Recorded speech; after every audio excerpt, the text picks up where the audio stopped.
ईशान्य मुंबईचे भाजप उमेदवार मिहिर कोटेचा यांच्या घाटकोपरच्या कार्यालयासमोरच्या इमारतीत काही सामाजिक संस्थांच्या कार्यकर्त्यांना पैसे वाटल्याचा आरोप ठाकरेंच्या शिवसैनिकांनी केला। शिवसैनिकांनी यासंबंधित इमारतीत हल्लाबोल केला। यावेळी पोलिसांनी शिवसैनिकांना अडवलंय। उनके एफएसटी टीम ने वेरिफिकेशन किया है, कोई वेरीफाई हुआ करके उनसे कोई रिपोर्ट नहीं है। अभी कार्रवाई खत्म हो गई। याच्यात काय वाटप होतं आहे अशी तक्रार होती, तर त्याच्यात तथ्य असल्याचं नसल्याबाबत एफएसटीने आम्हाला सांगितलेलं आहे। तर कोटेचा समर्थक पैसे वाटत असल्याचा आरोप या दरम्यान करण्यात आलेला आहे। निवडणूक आयोगाच्या पथकाकडून तपास करण्यात येत आहे। त्यामुळे तपासाअंती नेमके पुढे काय गोष्टी येतात हे पाहणं महत्त्वाचं आहे। खरं तर उद्या प्रचाराच्या तोफा थंडावणार आहेत। त्यापूर्वीच्या संध्याकाळी हा राडा झालाय। मिहिर कोटेचा यांच्या कार्यालयामध्ये राज्याचे उपमुख्यमंत्री देवेंद्र फडणवीस हे पोहोचलेले आहेत। कोटेच्या समर्थकांनी पैसे वाटल्याचा आरोप करण्यात आलेला आहे। निवडणूक आयोगाच्या पथकाकडून यावरचा तपास करणार आहे। या संदर्भात ताजी अपडेट देण्यासाठी आपले प्रतिनिधी स्वप्नील जाधव आपल्यासोबत जोडलेले आहेत। स्वप्नील, मिहिर कोटेचा यांच्या समर्थकांच्या माध्यमातून पैसे वाटत असल्याचा आरोप करण्यात आलेला आहे। खरं तर एकीकडे आपण मुंबईत आज काय वातावरण आहे पाहतोय। महायुतीची महाविकास आघाडीची सभा झालेली आहे। उद्या प्रचाराच्या तोफा थंडावणार आहेत। तत्पूर्वीच्या पूर्वसंध्येला अशा प्रकारचा राडा झालाय। काय सध्या त्या ठिकाणचं वातावरण आहे?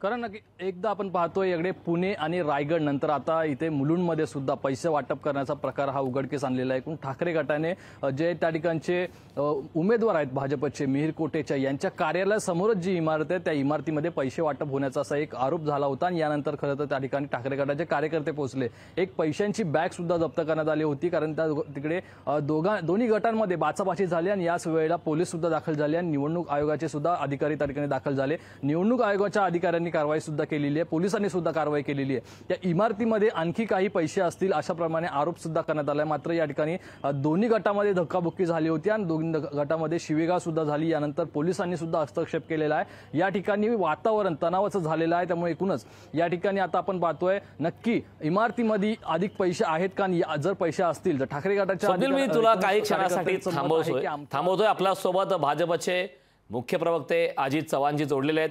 अजितजी, लोकशाही मराठीमध्ये आपलं खूप खूप स्वागत आहे।